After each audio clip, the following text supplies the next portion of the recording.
Assalamualaikum warahmatullahi wabarakatuh. Alhamdulillahirabbil alamin. Wassalatu wassalamu ala asrofil anbiya'i wal mursalin wa ala alihi wa sahbihi ajmain, amma ba'du. Para wargi, bapak-bapak anu mulya, ibu-ibu nu geulis tur solehah, sarta para pemuda-pemudi nu hareupna janten mantu idaman. Puji sareng syukur urang sanggakeun ka Allah Subhanahu wa taala. Shalawat miwassalam mugi tetep ngocor ka junjunan urang sadaya Nabi Muhammad sallallahu alaihi wasallam, ka keluargana, para sahabatna, dugi ka urang sadaya selaku umatna di akhir zaman. Amin ya Allah ya Robbal alamin. Hadirin sadaya, dina kesempatan ieu urang bahas hiji tema ulah kawas ilmu lilin, ari kabatur nyaangan, ari kasorangana poek. Loba jalma ayeuna anu jago pisan mun mere nasihat kabatur, ari sorangana nasihateun. Nitah kabatur ulah kitu, ari ku sorangana dipigawe. Nyaangan kabatur ari sorangana poek. Sok aya pan nu kieu, euy maneh ulah sok gibah, dosa gede.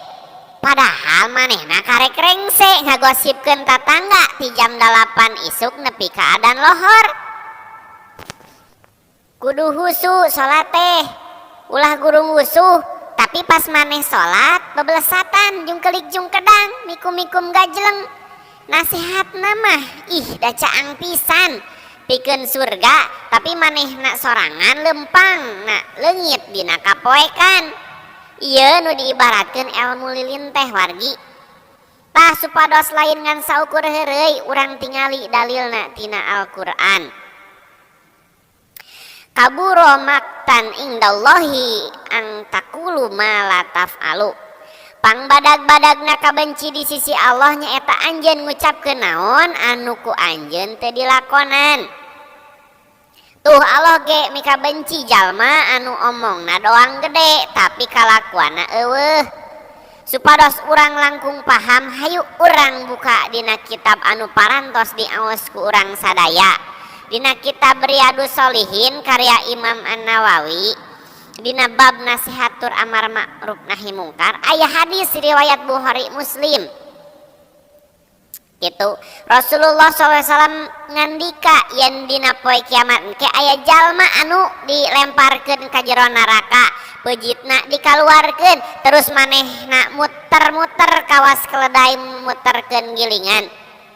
Jalma-jalma neraka heran tur nanya, naha anjeun pan baheula sok nitah kaalusan tur ngalaran kagorengan di dunia? Manehna ngajawab, bener, kuring baheula sok nitah kaalusan tapi kuring sorangan teu ngalakukeunana. Kuring ngalarang kagorengan tapi kuring sorangan ngalakukeunana. Ulah nepi ka urang jago nyieun status atau caption dakwah di Facebook atau TikTok tapi urang sorangan poho kana ibadah rutin. Lolobana jalma nu boga ilmu mah geus nyaho kana kabeneran tapi dihaja, dilanggar. Lain kawas lilin deui, ieu mah geus kawas obor anu matak ngabeulem awak sorangan. Tah hadirin sadaya, hayu urang babarengan ngadoa jeung merhatikeun diri sorangan. Mun mere nasihat ka batur, pastikeun manah jeung kalakuan urang ge milu lempang kana eta nasihat. Jadikeun ilmu teh lampu atawa senter, nyaangan jalan pikeun batur, tur nyaangan jalan pikeun panyepengna oge. Ulah nepi ka beungeut caang ku skincare tapi hate jeung amal poe ku katungkul ku sifat pamer atawa hianat kana ilmu. Mugi-mugi Allah Subhanahu wa taala salawasna paparin pituduh ka urang sadaya supados tiasa janten jalma anu konsisten gitu antara lisan jeung perbuatan. Hapunten anu kasuhun bilih aya cariosan anu kirang merenah da anu leres mah ti Allah.